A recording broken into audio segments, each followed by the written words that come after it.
नमस्कार. लीड महाराष्ट्र या बातमीपत्रात आपले स्वागत आहे.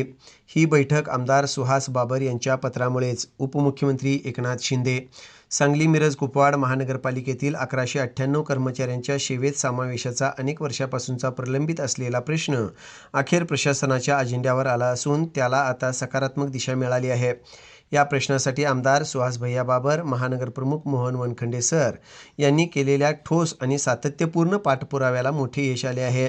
विशेष म्हणजे बैठकीला सुरुवात होताच उपमुख्यमंत्री तथा नगरविकास मंत्री माननीय एकनाथ शिंदे साहेब यांनी स्पष्ट शब्दात सांगितले की आमदार सुहास बाबर यांच्या पत्रामुळेच आजची बैठक लावण्यात आली आहे. त्यामुळे या संपूर्ण निर्णय प्रक्रियेत आमदार सुहास बाबर यांनी केलेल्या पाठपुराव्याचे महत्त्व अधोरेखित झाले आहे. सुहास बाबर यांच्या पत्राची थेट दखल, कर्मचाऱ्यांच्या प्रश्नावर शासनाची बैठक, महानगरपालिकेतील रोजंदारी, मानधन व बदली तत्वावर वर्षानुवर्षे सेवा बजावणाऱ्या कर्मचाऱ्यांना सेवेत सामावून घेण्याची मागणी आमदार सुहास बाबर यांनी पत्राद्वारे शासनाकडे केली होती. या पत्राची गंभीर दखल घेत उपमुख्यमंत्री एकनाथ शिंदे यांच्या निर्देशानुसार आज विशेष दृकश्राव्य बैठक घेण्यात आली. या बैठकीत 10 वर्षाहून अधिक काळ सेवा बजावलेल्या कर्मचाऱ्यांना शासनाच्या नियमानुसार महानगरपालिकेतील सेवेत सामावून घेण्याची कार्यवाही करण्याचे निर्देश देण्यात आले आहेत. नगरविकास विभाग 2चे प्रधान सचिव डी. गोविंदराज यांना आवश्यक पदे नियमानुसार भरण्याबाबत पुढील कारवाई करण्याचे निर्देश देण्यात आले.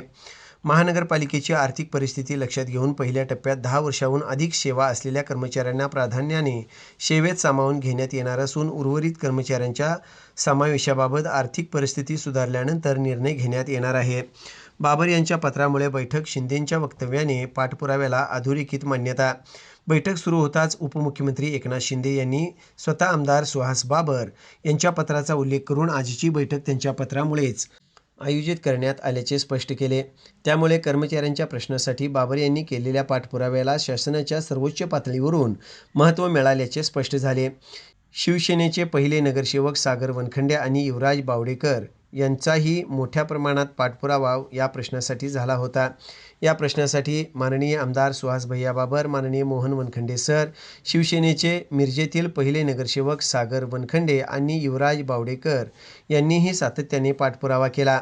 नगरसेवक सागर वनखंडे म्हणाले, माननीय आमदार सुहास भैया बाबर आणि माननीय मोहन वनखंडे सर यांच्या माध्यमातून कोविड, महापूर यासारख्या आपत्तीमध्ये सुद्धा आपले कर्तव्य बजावणाऱ्या कर्मचाऱ्यांना न्याय मिळवून देण्यासाठी आम्ही प्रयत्नशील आहोत.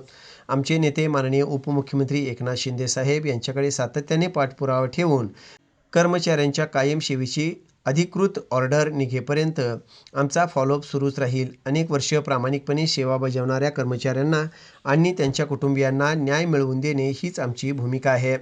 पालकमंत्री प्रकाश आंबेडकरांकडून सागर वनखंडे यांचे कौतुक.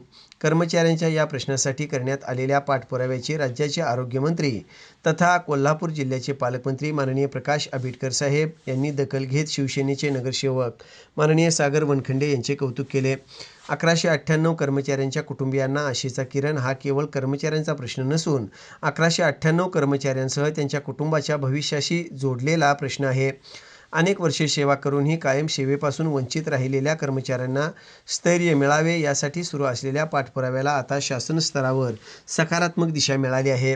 बैठकीस सांगलीचे पालकमंत्री चंद्रकांतदादा पाटील, आमदार सुहास बाबर, आमदार सुधीर गाडगीळ, नगरविकास विभाग 2चे प्रधान सचिव डी. गोविंदराज, मनपा आयुक्त संचिता महापात्रा, धीरज सूर्यवंशी, नगरसेवक सागर वनखंडे, युवराज बावडेकर यांच्यासह संबंधित अधिकारी उपस्थित होते.